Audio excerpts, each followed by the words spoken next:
I just want to get this panel started by getting to know kind of our panelists here and let you guys kind of tell our audience about your work, kind of your experience and your relationship to the school here. So if you would, could you please give us a quick overview of yourself, your graduation year, major, et cetera, and what you are currently doing in the blockchain space. So I think first on my screen is Carlos. So if Carlos, you could get us started.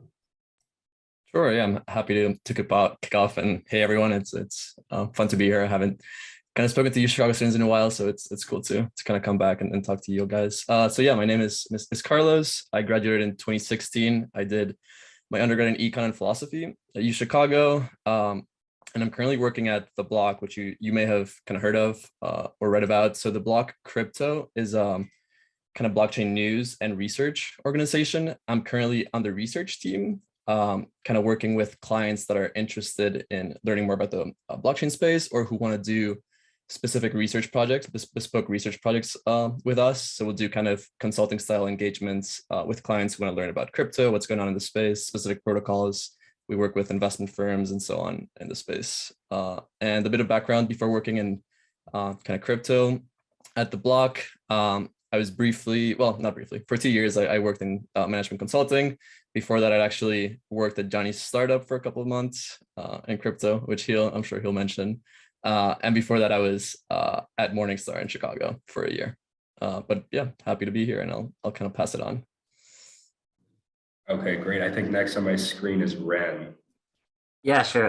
Thank you for having me. My name is Ren. Graduated just shy of 2 months ago from University of Chicago.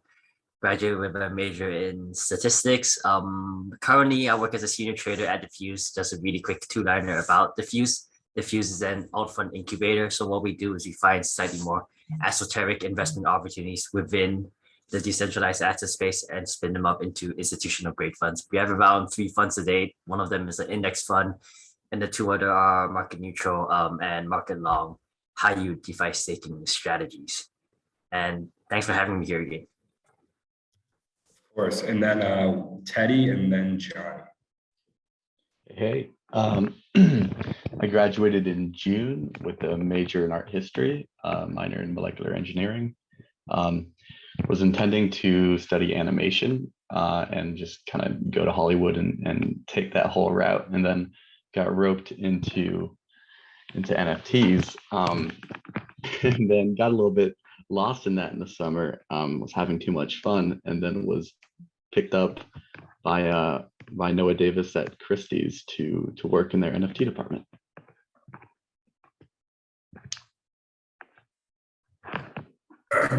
And then Johnny, just to finish up with you, please. Yeah, awesome. This is a really cool mix of everyone in the different crypto niches. I'm Johnny. I graduated with Carlos, actually, one of my close friends. We graduated in 2016 from UChicago. I was an economics major.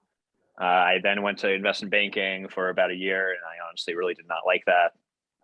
So after about a year-ish, I spun out and tried to start a crypto investment bank with one of my directors, who was kind of a mentor. And then Carlos actually, yeah, at one point Carlos jumped on it as well, and we were working together. And then after that didn't pan out, after about roughly a year, I'm now at Prism Group, which is a crypto economic and blockchain economics consulting firm. I'm actually wrapping up an MBA at Berkeley right now, but I've stayed on at the company, and I'm going back afterwards. So yeah, still there. Yeah, that's super cool. So I think from all of our panelists, we can kind of tell that this general theme is that there's a lot of excitement in this space right now. So I think to follow up, and I think you guys kind of alluded to it already, but if you guys could please tell us kind of what made the blockchain ecosystem that exciting and that attractive for you guys to leave, I guess, these career paths that are super sought after to begin with, and what made you kind of, I guess, excited enough to explore and ultimately pursue a career in the space. And then maybe we'll go in reverse order. So Johnny, I'm not sure if you're ready, but maybe we'll start with you. Yeah, let me see. I mean, at the end of the day, investment banking could not get me out of bed in the morning. I was looking at myself, in the mirror, and I was like, this is not who I am. I'm losing my curiosity in the sense for the world. I initially got into crypto in 2015 as kind of a hobby, and just kind of exploring Bitcoin. So I don't, yeah, people use the term Web3. I'm like, I don't even like crypto. It's hard to keep up with the kind of vocabulary it's moving around. But I don't know. It was my passion. I read the Bitcoin white paper in 2015 and was like, this is going to fundamentally alter economic structures in the world. It's a new way of, maybe not capitalism, but a new way of economic organization in decentralized structures. And I was kind of compelled with that. I'm not a hardcore libertarian or anything, but there is kind of a, an ideological basis too. Totally. Teddy, if you kind of take over here. Yeah, I guess the major appeal to the NFT space specifically was that honestly was the lack of gatekeepers. Oftentimes you enter an industry and you you have probably decades of catch up to do and learning to do. And here it was, everyone was starting from the same spot. And so it was really about like having like an intuitive understanding of the trends and movement and utility of the tech, and just taking it from there. So, and I think we're still, at that stage where, institutional investors don't quite know what they're doing, don't quite know how to take advantage of the opportunity. I think I am next. Without going too deep into why I think like crypto will play a pretty massive role in the future, I think how I saw it, right? Firstly is like we all grew up in like the Web2 days, right? Like the advent of mobile phones, the internet, and growing up and seeing a lot of these like massive tech companies, Google, Airbnb, Facebook. I mean, like if at that time you knew what you were doing, you probably could have created a lot of value, either like in company or for society at large, right? But at that time, I was like 5 years old. I wasn't thinking about those things, but I witnessed like how it impacted everyone's life, right? But now, sort of like where we're at, I feel like that opportunity has sort of occurred again, and we're at a stage where you have enough experience, you have enough age, you have enough wisdom to sort of take advantage of that again. In terms of the second reason why I think working crypto makes sense, I think is sort of like a asymmetric upside sort of thing. This term gets thrown a lot around on like crypto Twitter and trading, but I think it's a bet that you can take in terms of like an industry that will have a really high upside compared to any other industry that you can possibly work on, whether that's investment banking, consulting, or any other career path. And fundamentally, I don't think there's any other industry, at least for me personally, that can match the level of like excitement and fast pace and innovation that crypto does provide today. If you're like even like semi into DeFi, you can pretty clearly tell that like DeFi just completely speed runs traditional finance at like 10x the speed. And the speed at which crypto innovates and shifts will just sort of put any other industry to shame. And I think that's sort of like the main drawing points for me. Cool. Yeah. And finally, I was drawn into crypto. Actually, originally, Johnny sold me on it. I think I remember like 2016 or 2015, I think we were just like walking on like 53rd Street and Johnny was telling me about the Bitcoin protocol.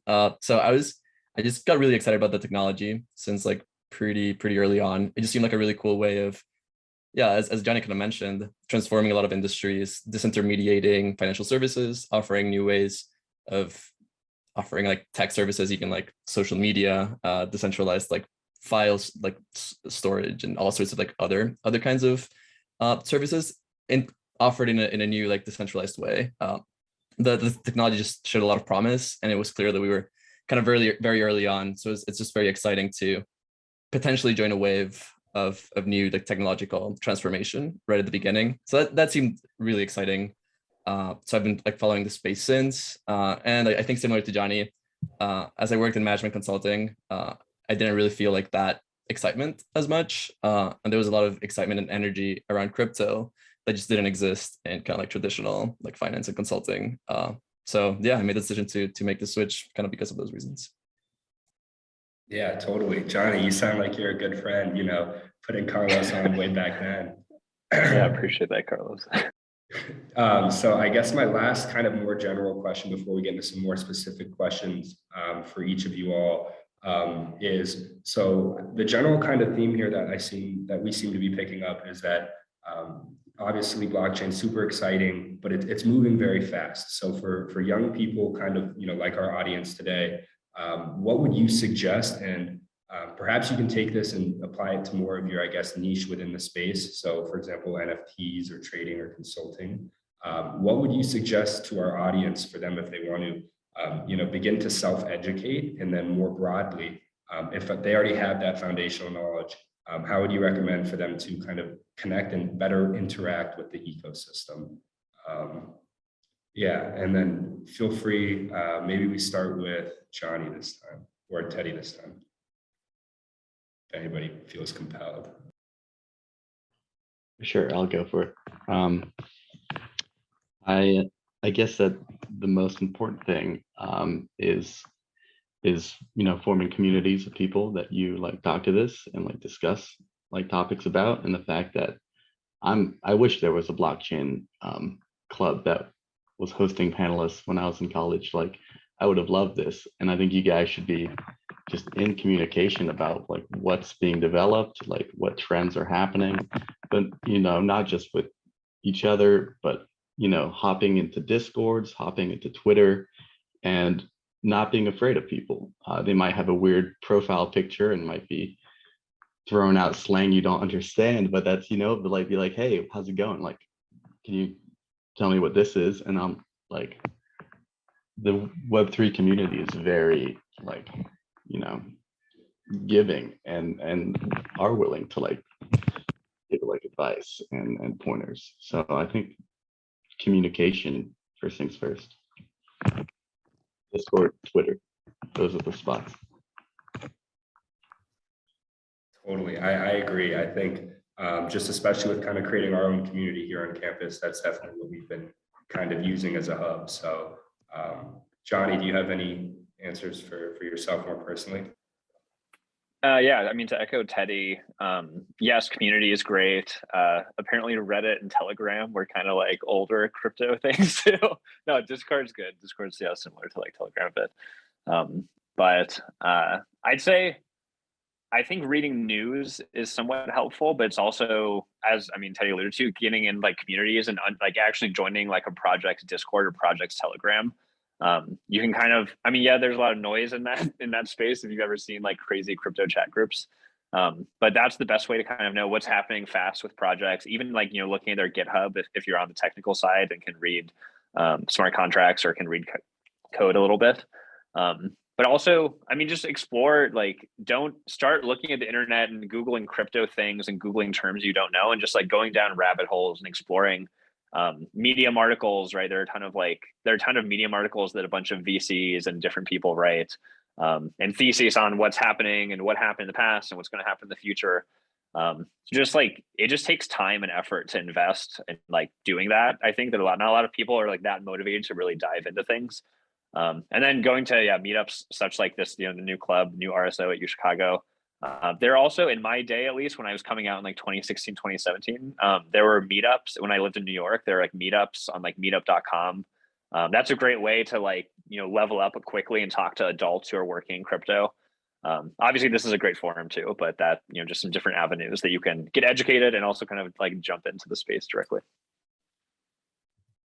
Totally. And then Ren, and then we'll finish up with Carlos. Yeah, sure. I think I'll focus more on like a DeFi / like trading perspective to that question. Fundamentally, it's impossible for you to follow everything that happens in crypto. You can try. You can have 100 hours in one day, and you probably still couldn't finish keeping track on everything that happens in crypto. Like Teddy mentioned, Twitter and Discord, at least for me in DeFi, are personally the places to be. If there's anything you can do for yourself, be very careful about who you read, because there's so much happening and there's a lot of noise. And as much as possible, what you want to get is like the true signal or like the true alpha, as they say. As far as other general advice in terms of how to keep in the space for DeFi and for trading specifically, I would say spend a lot of time figuring out the basics first, right? With 20% of the effort, you can probably get 80% of the knowledge that someone that's pretty deep in DeFi would have. And once you get a basic sort of base layer of knowledge of, say, how decentralized exchange work, what the constant product formula is, what an AMM is, how lending and borrowing protocol works, then you can sort of stack that knowledge, compose it together, and start really understanding protocol mechanisms at a very complex level. Once you can do that, there probably aren't a lot of people in the world that can do that too. And so that's, I think, how you get ahead of everyone else. And just to touch on what Teddy said, I think the community in crypto/Web3 is definitely very special. You would be really, really surprised at how many influential people will reply your DM on Twitter. They can be like billionaires, like huge VC partners, just anyone you can dream of, as long as you're willing to message. Most of the time, they're pretty happy to help because at the end of the day, everyone's just passionate together and we're just all trying to make it together. But yeah. Awesome. Yeah, honestly, I pretty much just echo what everyone said. I think the good thing about crypto compared to a lot of traditional industries, it's that it's very online native. It's just like completely digital. And all the communities are online. Every protocol white paper is posted online for people to read. So if you're interested in like any protocols, like all the information is out there. All the information is being shared in Discord, in Twitter. Honestly, like how I keep up with the space is mostly on Twitter. But also, I don't want to like shamelessly plug like the block, but like resources like the block just kind of keep track of the space. We put out a lot of like good news. We also put out some really good like free research reports that I recommend that you guys check out. We do I think a very good job of kind of going into like different segments of the crypto market and just kind of explaining what's going on in a very approachable language. And just like diving more deeply, if you guys kind of are more interested in like exploring more, you can find like internships in the space like pretty easily. I would say there's a lot of demand for talent. Even at the block, we have like just all the time like several academic year interns that are like very like great parts of the team. So definitely kind of like look out for those opportunities. If you're into kind of coding, there's enormous demand for people who can code in crypto, who know Solidity. There's even huge demand for people who can do data analysis. If you know SQL or like Python and that kind of thing, just taking online courses and those kinds of things. There's resources like Dude Analytics and Flipside Crypto, where you can kind of like write your own queries and analyze on-chain data. Flipside Crypto actually, I think it is really cool. They teams within the crypto space kind of post bounties, and they allow like people to just freely, anyone can go analyze some on-chain data and submit their answers to a bounty. And actually win some crypto if their response is selected. So doing kind of like things like that. I mean, blockchain, the whole crypto space, the ethos is about permissionlessness and decentralization. So it's very open for anyone to kind of join, play around, Discords, maybe join like a DAO like community and stuff like that. It's very open. So yeah, there's a lot of stuff like online to explore, so which is kind of like pretty exciting. Totally. I feel like we got a pretty like good spread in terms of perspective from all of our panelists here. So I'm going to move on to some more kind of specific to each of you panelists' questions. But I would like to, just kind of remind our audience here that if you guys have any questions, please feel free, send them to Simon. But to start, Teddy, because you're kind of our resident NFT expert, and that's kind of been a hot phrase in the space. Could you explain to our audience the significance of NFTs, maybe beyond this, I guess, limited scope of them just kind of, digital ownership of a JPEG? Can you maybe talk about their role, I guess, in this greater transformation of the entertainment industry? In entertainment specifically, that's going to be very, very interesting. Just because, I was telling this to Simon actually.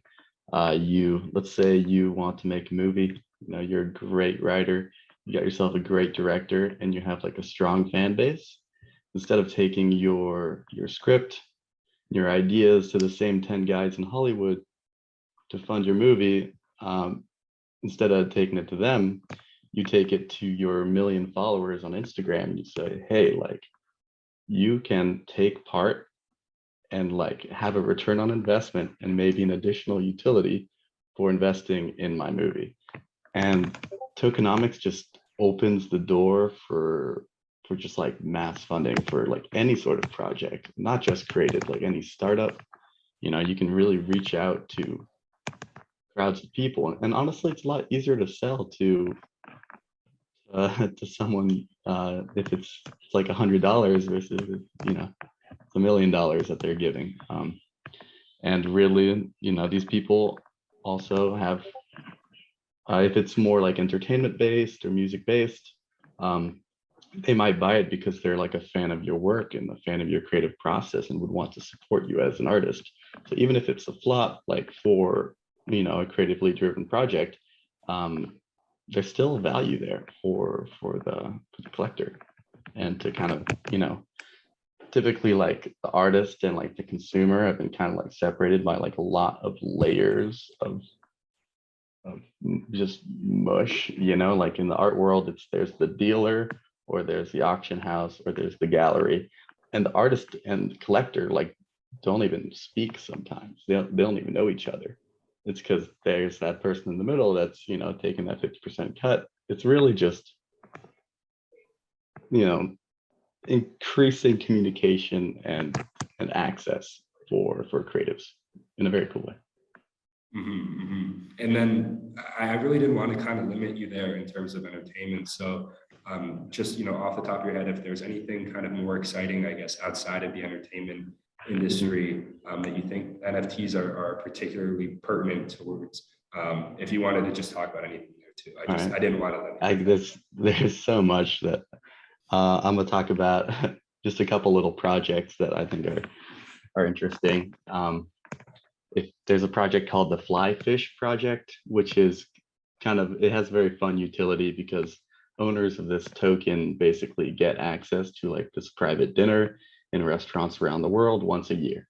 So that's like an example of like a token that's more linked to access, or maybe an NFT that gives you access to like information channels, you know, access to, you know, smart investors, and where you can share alpha. I'm sure Ren is in a couple of those.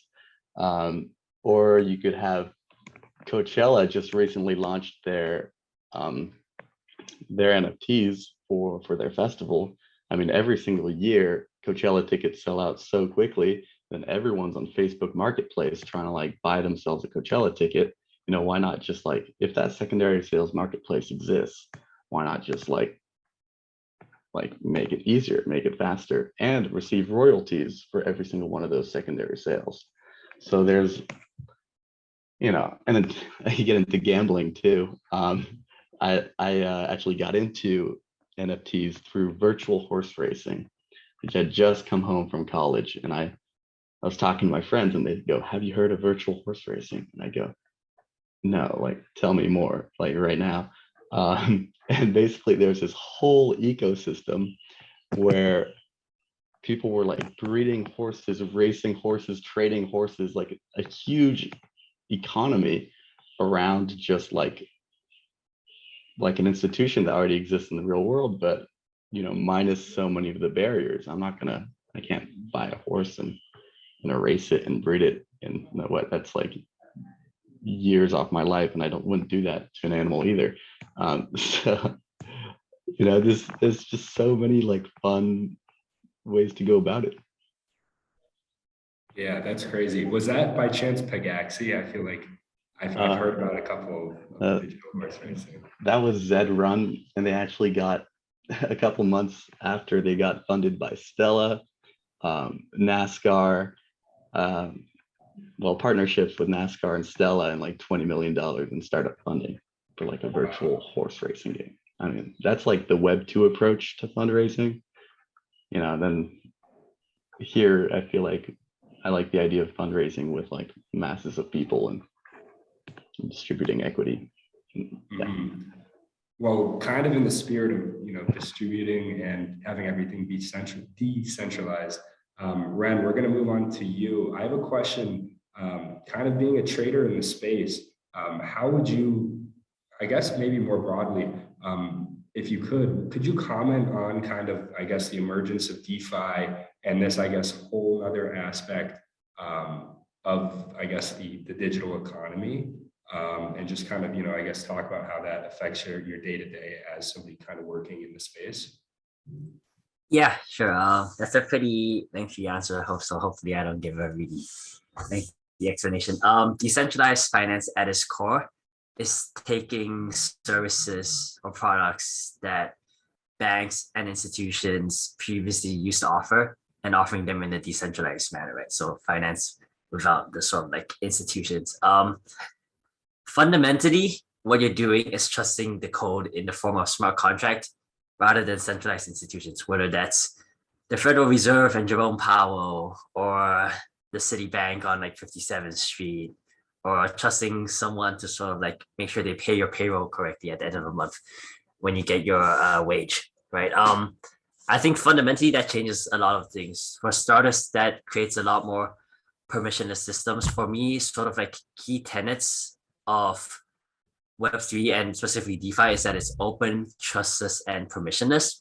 And so sort of that minimization of trust, right? Where you trust the constituents of a network implicitly rather than needing to trust each individual explicitly.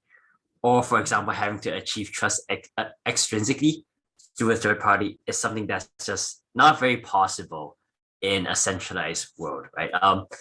And then basically going off further off that, I think, sorry, I'm going off on a side tangent here. What we've seen happen recently in Canada, along with like the trucker protests, and if you've been following the news, like them blocking like the funding and like cutting off like monetary supplies. And at the end of the day, there's a really good thread that if I have time, I'll post it in the chat later that explains how to meet that fundamentally the exercise of rights costs money, right? And if someone controls your money, you cannot fundamentally exercise those rights. And I think over COVID, it has become pretty apparent all over the world that institutions or even governments don't necessarily think in your favor, right? I think Web3 and crypto and the movement of decentralized finance is as much a sociological movement or societal movement as it is a technological movement. Linking it slightly to my job itself, I think for us, what we do is we try to generate yield for investors on their principal, right? So we do that by finding the most exciting protocols, staying on the newest chain, and basically finding yield wherever we can in whatever opportunity we can. I would say that doesn't intersect directly with sort of like the promise of DeFi. At the end of the day, we are sort of like extracting value out of that system in order to provide it to other investors. But fundamentally, our products would not exist if it wasn't for DeFi. And just as sort of like a baseline comparison for everyone, you can probably get like max, say what, 10 basis points or like 0.1% at your bank account these days. If you're lucky, you get like, I don't know, 5% on like a 30-year treasury bond.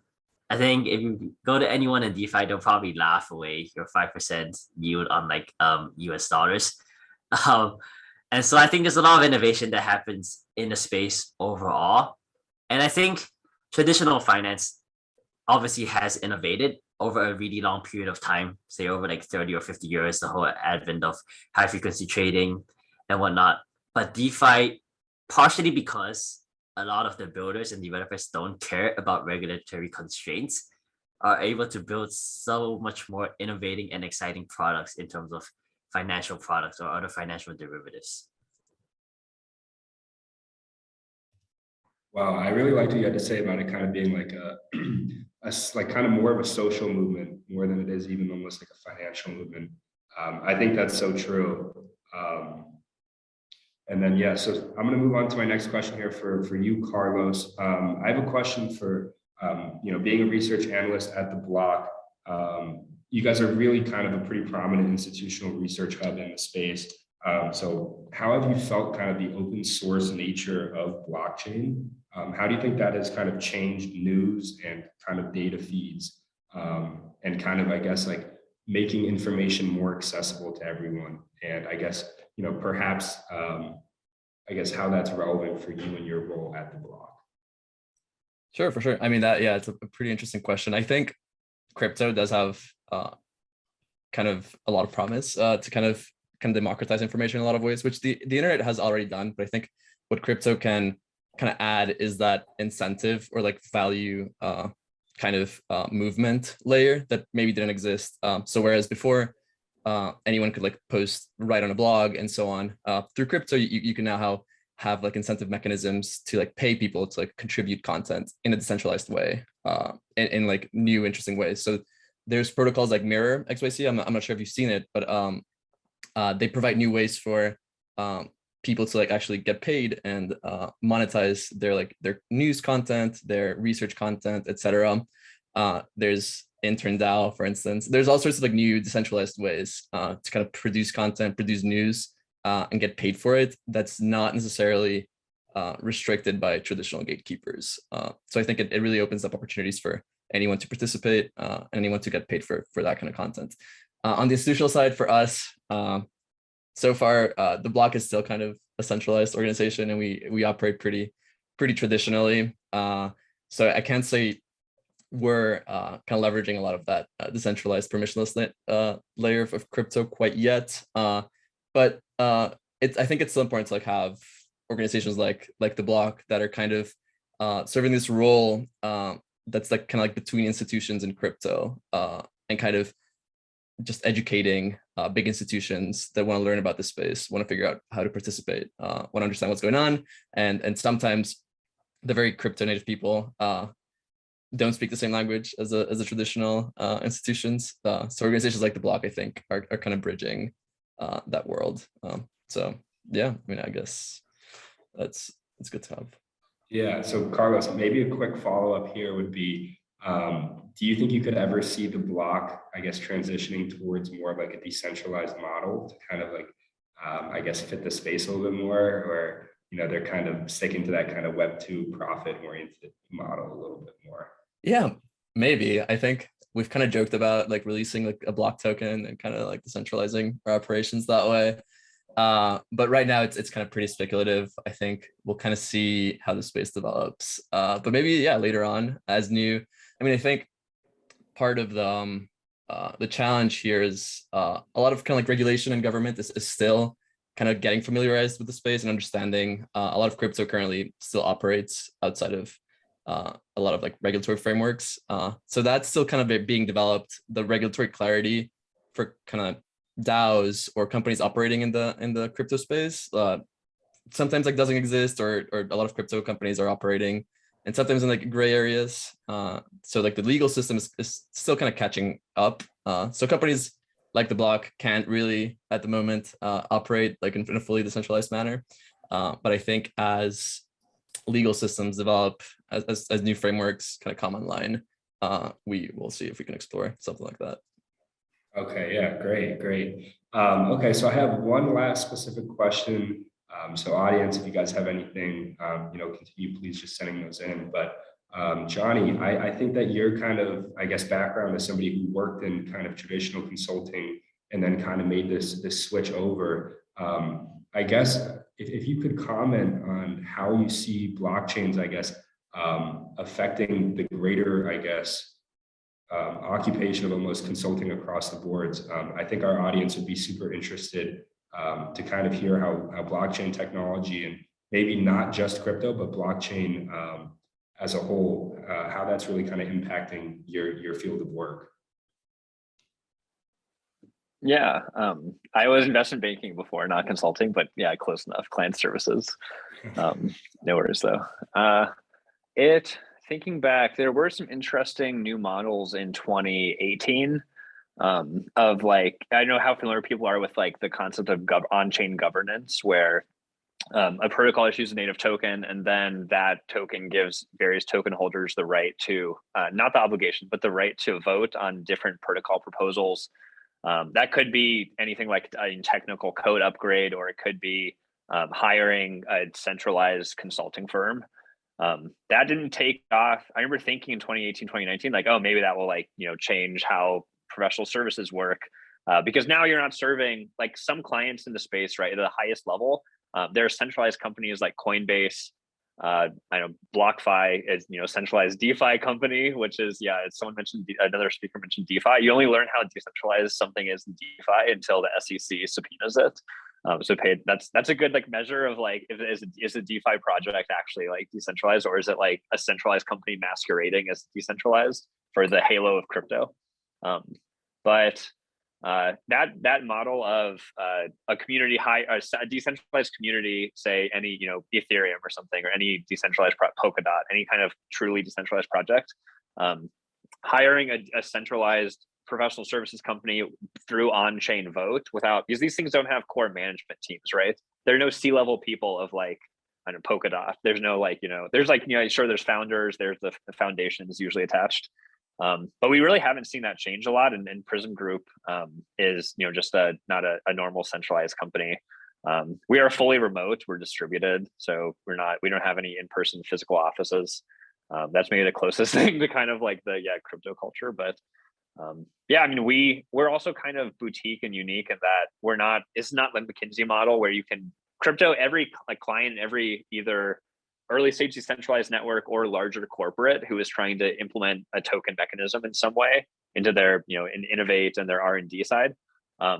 Each of those consulting engagements looks very, very different than like if you're working at, one of the big three consulting, not to, McKinsey is fine. And all these views are, the views of me and not my employer. I think that goes for everyone here too, probably.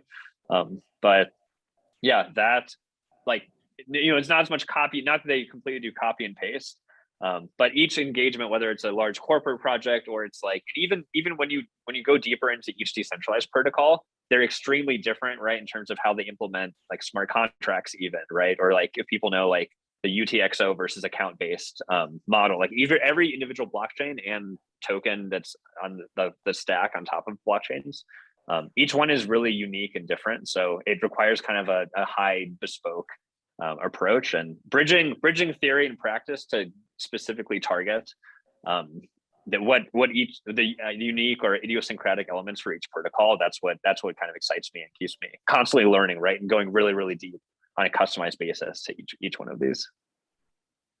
Yeah, totally. And I think that kind of speaks to all four of you up here is that this is a space that really moves super fast, and you guys are constantly learning. And I think if there's something we really want to make clear to the audience, and I'm sure you guys would agree with me on this, is it's never too late to learn, and we're still in a pretty nascent stage as a space. And the Web3 and greater blockchain community is truly a pretty warm community. So yeah, please let's not be shy, and hopefully we can get a really kind of cool community going here on campus. So Simon, I'm going to turn it back over to you. Maybe we have some awesome audience questions, but thank you for the time and for engaging with me. Yeah, thank you, Tim, and thank you everyone else too. So we have a couple of audience questions. I'm going to be starting off with one of the first questions, and there are two questions that were similar, and this was asked by Jaime Torres and Marcelo Alanis. So I know we kind of touched on this earlier, but I guess now asking this question more from the perspective of someone without a like technical engineering background, how would someone like a student in UChicago go into the crypto space or transition from like a current position that they're in into crypto or blockchain? And I guess from your perspective, like how did you navigate that yourselves while in school or out of school? Sure, I'm happy to maybe take a first stab, since that was pretty much my background. I didn't have an engineering background or coding or software development background. I think, yeah, Johnny didn't either, so he can potentially speak to this as well. But yeah, there's a lot of opportunities outside of kind of software development or engineering. I think this kind of goes back to a lot of what we said at the beginning of just engaging with people online, following up on Twitter. People are kind of different protocols or post opportunities, look for new people. There's also like kind of like dedicated like crypto opportunity sites like crypto jobs lists and others like that. You can like look at opportunities there. Feel free to kind of reach out to people, basically use the online resources we mentioned to kind of educate yourself, learn more. And there's a lot of opportunities. I mean, it's kind of Johnny is working on a very kind of technical, like econ related kind of space, but there's all sorts of things in like marketing. There's stuff in arts and NFTs, as Teddy was saying. There's crypto stuff happening in gaming now, so you can like work for a gaming company on like the business side, or like even like the art side if that's what you want. So kind of crypto has developed into a very broad industry that kind of takes a broad range of talents. So I think you can pretty much find anything in crypto right now. So I think it's just a matter of kind of engaging with people kind of online, learning, looking for like internship opportunities and that kind of thing. I can sort of follow. Oh, sorry, Johnny, you want to go? No, no, go ahead. Go Okay, ahead. I can sort of follow on that. I don't think having a technical background is that important. Part of me did wish like I did do CS in college rather than statistics, but at least in the world of DeFi, like there's a role for everyone to play, right? Even without like a technical background, it's not that complicated to understand like a lot of documentation that developers write and understand various protocol mechanisms. And like Carlos said, there's so many things you can do in crypto, and the barrier to entry, actually, I would say, if anything, is probably lower than any other industry. There's so many DAOs, protocols that are just looking for people to help, and it's honestly as easy as hopping into a Discord saying, "Where can I help out?" And half the time, like the lead developer will be like, "Oh yeah, sure, we need someone to help out with like community management. Oh yeah, sure, we need someone to help translate the documentation from English to Japanese." And that just getting your foot in the door is a really, really good place to start. In terms of how to do that in college, I would say if you really are like red pilled by crypto, you should not be able to balance crypto with college because you're going to be spending like a pretty decent chunk of your life just reading documentations, constantly engaging with the space, reading Twitter, or just whatever you're doing, yield farming, trading on a centralized exchange. That balance will be really, really hard. And it sort of just depends on what you want. Like for me, when I got introduced to crypto around, say, like March last year during COVID, I was spending like 9 hours a day just reading up like on Twitter, looking at charts. And every remote class I had, I just had a Twitter thread on another screen, and then like charts and like my portfolio on another screen. Like it's near impossible to focus if you're truly passionate about the space. And I think that's something that's good. This industry is one that like doesn't really care about like what you've done in the past, where your GPA is, what college you went to, right? And I think it's because of that that sort of makes crypto pretty easy to get into compared to any other industry that you would be excited about.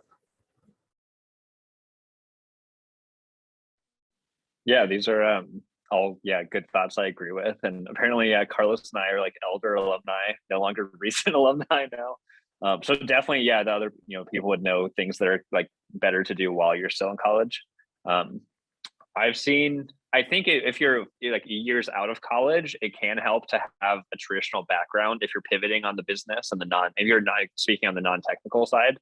If you're on like business, biz ops, business development, marketing, communications, various like kind of functions like that, it can help to have some provable background and other stuff. That being said, if you get an internship directly at like crypto startups or like kind of early stage things while you're in college, that is like more than enough. So college really is, I think, a good time to kind of like maybe go hard and reach out to like Prism Group. We've taken UChicago interns before. On the econ, a bit more technical on the economic side, but like at the end of the day, like you can make what you want happen. Although that being said, like I didn't start working in crypto until post graduation, so I don't completely know what the internship scene is right now, but dive in as was alluded to. It can take up all your time reading about stuff, but like lean into like if you find yourself staying up all night reading things, lean into that and don't be like, oh my god, like it's okay if that happens. And I'd happened to be in an early part of my life, and I almost I've gotten away from that a bit, and I wish I still had that like fire completely. But don't lean away from that if you find yourself doing that. Yeah, I'd sign up for the block. First thing first, I just signed up. I mean, it looks great.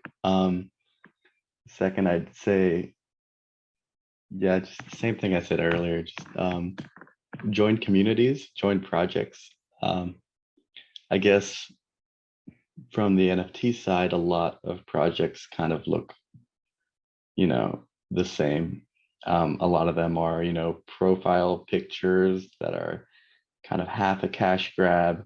But then, there's a few diamonds in the rough where people are actually trying to build something like with longevity and just kind of being a part of that community and like talking to people and like Carlos ran, Johnny said, ask if you can help. I mean, those are great first steps. And like a crypto internship, like if your parents approve, go for it. Sweet. Thank you so much, guys. We have another question here. So since the crypto space is such a fast moving space, do you have any like projects you have your eye on currently? And if you come from a trading background, do you have any alpha for the people in this call? Sounds like that question was slightly directed to me. I guess a few projects I'm excited about, not to show my bag. So the first one is Pocket Network. So I think like if you want like a safe pay, right? Infrastructure is probably the way to go. Like sell the picks and shovels, don't sell like the individual like things in the gold rush. So Pocket Network's sort of like a cross-chain data infrastructure play. And then there's another one called Cow Swap. It's basically more efficient swaps on Ethereum where they sort of match your swaps off chain. And then once they've matched your swaps off chain, then they bring that on chain. Olympus DAO, not much alpha these days, but I do think there's still a lot of innovation going there these days, even after that whole like Wonderland fiasco a month ago. I think the launch of their internal fixed expiration bonds and sort of what they're working towards in terms of crypto native yield curves is pretty interesting. But sort of key trends I see for 2022, at least in the world of DeFi. The first would be protocols that vastly promote capital efficiency, because there's a lot of like capital is not efficient in DeFi these days, mostly because a lot of lending and borrowing protocols are over collateralized. And so anyone that can think of innovative ways that does not include like just leveraging and looping mechanisms in order to promote capital efficiency would do pretty well. And I also think another space to look out for is just financial derivatives and structured products in general, options, forwards, interest rate swaps. I think forex markets on crypto, I think this is the year where we're going to see a lot of that come into play. But yeah, that's all the alpha from my side.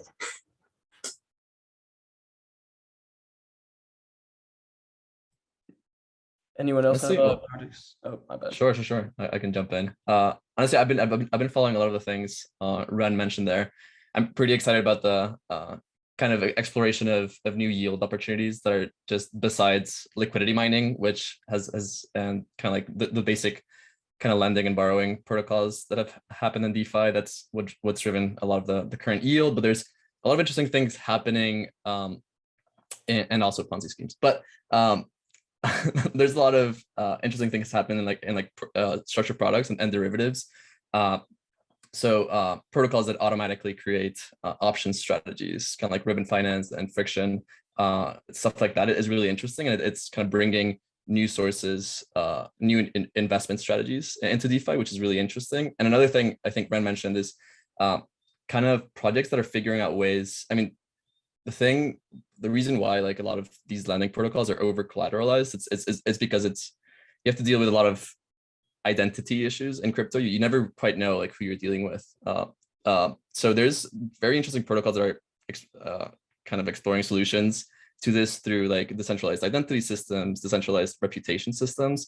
There's a really interesting protocol called Goldfinch that is figuring out ways to kind of onboard kind of real world asset loans and kind of like finance those through DeFi, which is interesting. Centrifuge on Polkadot is doing a very similar thing where they create NFTs to represent real world assets and then use those to like collateralize loans. So stuff like that is kind of where DeFi is going, where it's kind of like merging with like traditional finance and like real world assets. And that's pretty interesting. For me, I think personally, intellectually, I'm very curious to see what this year looks like for layer 2 protocols. So you guys kind of like may know, but Ethereum is kind of the main smart contract platform, but right now it's not very scalable. So its transactions are very expensive on it. And a lot of new protocols that are built on top of it are coming online to help it scale. So I'm particularly interested in the tech behind zero knowledge rollups or like validity rollups. I think it's fascinating where that is going and the potential that the technology has. And I think that's probably where scaling in blockchains will go into the future. So kind of very interested in seeing where projects like kind of Starkware with Starknet will go and CK Sync and others. So that's kind of what I'm looking out for. Yeah, this is all, I'm like writing a lot of these projects down. These are all great notes for everyone. The only one I would add that I've been really excited about, I'm less on the investing side, more on like the, creating fundamental value. Not even for investing, but just from like a cool technical project. The graph is one of the cooler kind of middleware indexing protocols, essentially like incentivizing a network of like APIs. And actually, in blockchain, like everyone's kind of like, oh, the data is open, it's public. It's actually quite difficult at a technical level to extract blockchain level data or about the kind of core chain from different blockchains all at once. Like there's not like a universal queryable standard or language for that. So the graph is trying to kind of incentivize people to do that, and nodes do this in a way, and they have a native token. It struck me as like a value creative system. On the DeFi side, which I know people have mentioned, I'm really curious to see how DeFi like butts into the US regulatory system, which we've kind of started to see that happen a lot. And that's what I said, we'll find out how decentralized things really are. But is there fruitful and innovative space in terms of allowing anyone right from anywhere in the world to participate? That's fundamentally innovative. Does it break legal and regulatory structures and go across borders and everything? Yes. Does that mean it's untrackable and that regulatory agencies can't find you? Like, we'll find out in the next like 5 to 10 years. And on scaling, I think I've seen since like 2016, I've seen so many scaling solutions be proposed and then come and go. And like, roll-ups I think seem to be an exciting, fruitful one. But this is all in the weeds for people who are not into crypto already. So Google a lot of these things and look them up.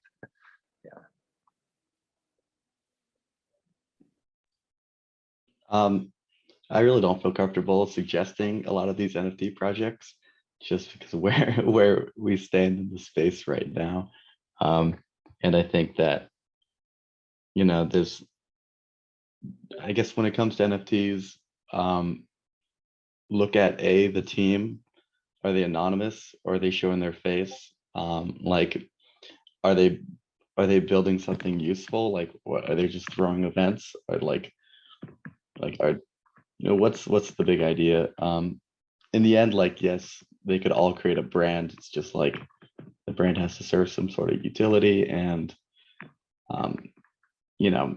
just kind of feel it out and see if that's like something that you would use or that you would want in your life, and take a more personal approach to that. I think you could do the same with art that's not on the ETH mainnet. If you want to just like collect little pieces of art for cheap, I'd look at the Tezos network. They have a really, really cool underground art scene. And there's just like, it's like $10, $15. And, some of those artists actually, like, weirdly enough, blow up and end up on the front page of OpenSea, and then they go like, everyone goes crazy for them. So, you're going to find some quality stuff on Tezos, and, sometimes if you just, use your taste, you might also make it back. Yeah. Sweet. Thank you so much, everyone. So we're running out of time here. So I guess just before we head out, I'm sorry we couldn't get to everyone's questions, but before we head out, just I would like to ask the panelists one last question about any last thoughts, maybe like, what do you think about the future of crypto? Also feel free to plug anything or drop your Twitter in the chat if you want. But other than that, thank you so much for coming, and also for people interested in the RSO, there'll be a little like talk about the RSO at the end, so if you can stay after. But just last question to the panelists, any last words, any plugs?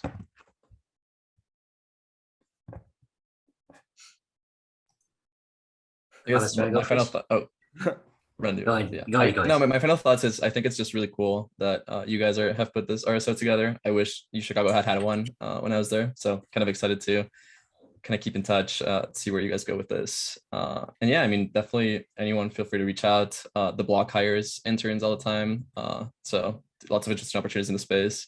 Happy to talk to anyone, and this was fun. So thanks for organizing it. Thank you so much.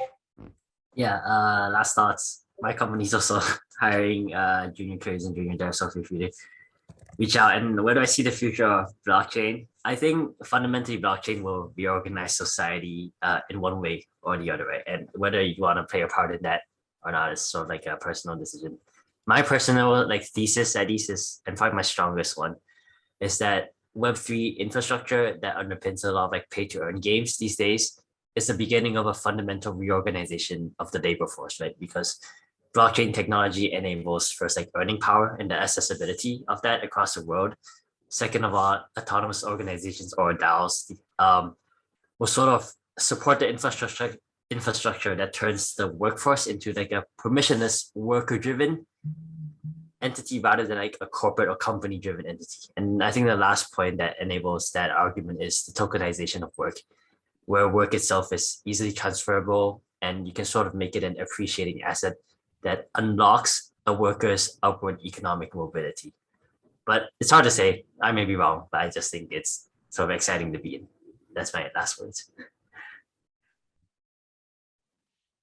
Yeah, great stuff. I would say advice I would give to college age people: don't be intimidated by vernacular or like jargon that's thrown around.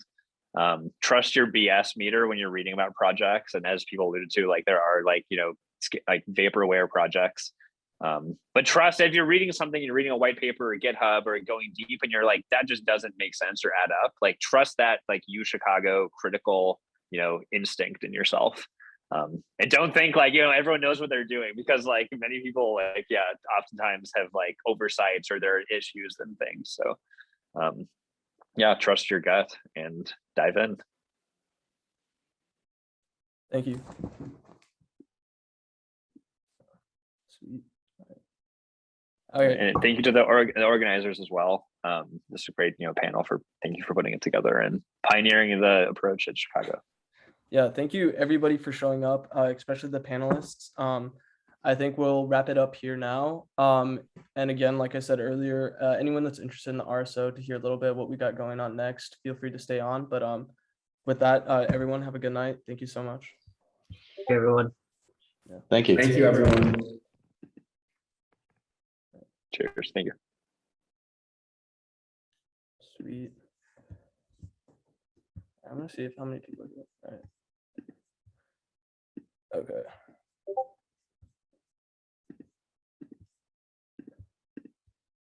All right. I'm just gonna talk a little bit about I'm gonna talk a little bit about like what we got going on in the future. Oh, my bad. So just a little background. I know this was asked like in the beginning by Sejong, I'm pretty sure. Like what is the RSO? So essentially we're trying to build like a community on campus, and we're doing that in multiple ways. Like we're trying to do these talks, like today was our first talk. So we're trying to do these like engaging talks with campus. And we also are trying to do like a podcast series where we connect with different people in the blockchain space and kind of premiere these like podcasts where we just kind of get as much information from those people as possible. So, and then we're also doing a educational track in the spring. So we're launching this like education, like this curriculum, like it's going to be about 8 weeks and 9 weeks in spring quarter. And we're using curriculum that we have graciously been, we've gotten resources through other like blockchain clubs such as UMich, Cornell, and Harvard. And we're going to be using this curriculum to kind of like, anyone that's interested in learning will have to go through application process and interview process, which we'll talk about more at our info sessions, as you can see on my screen here. And then with that, we'll have like this like full well-rounded like course to like get people into crypto. We have some other ideas, like we're going to try to do a conference later in May, and also potentially have some like research development like and consulting investing stuff. We are trying to get into that, but for now it's just education and community engagement. So that's just like a basic background. And then I'm just going to talk a little about some events coming up. So we have a podcast event. Our first one is going to be premiering this Sunday, and it's going to be a talk with an amazing person named Keisha. She's an alumni. She's like really into the NFT space, but she's also like getting her law degree in like intellectual property rights, like specifically that in Berkeley. She's also the chief of staff at this firm, which is like pretty crazy. So she's a really amazing person. We're going to be premiering her episode on Sunday. And then on Thursday next week, we're going to be premiering an episode with this guy named Mitch, who's working in investing a crypto VC firm. So he's very knowledgeable about the space. Then we're doing our first info session on March 8th. And on that day too, we'll be launching our applications for the spring cohort. Then we're going to do our third decentralized episode. We're going to talk to some people from Constitution DAO, and it's going to be like a DAO focused episode. And then we're going to do our second info session on the 15th.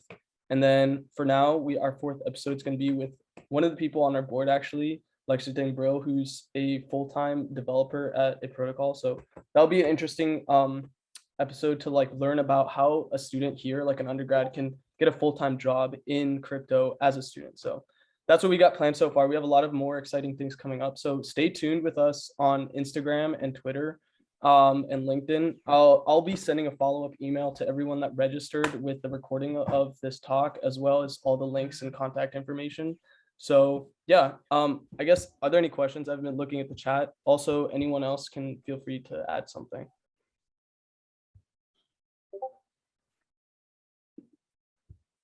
Okay.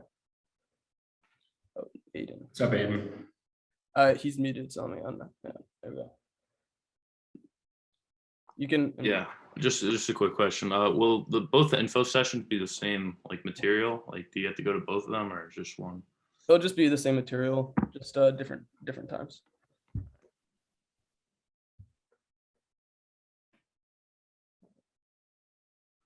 Anyone else?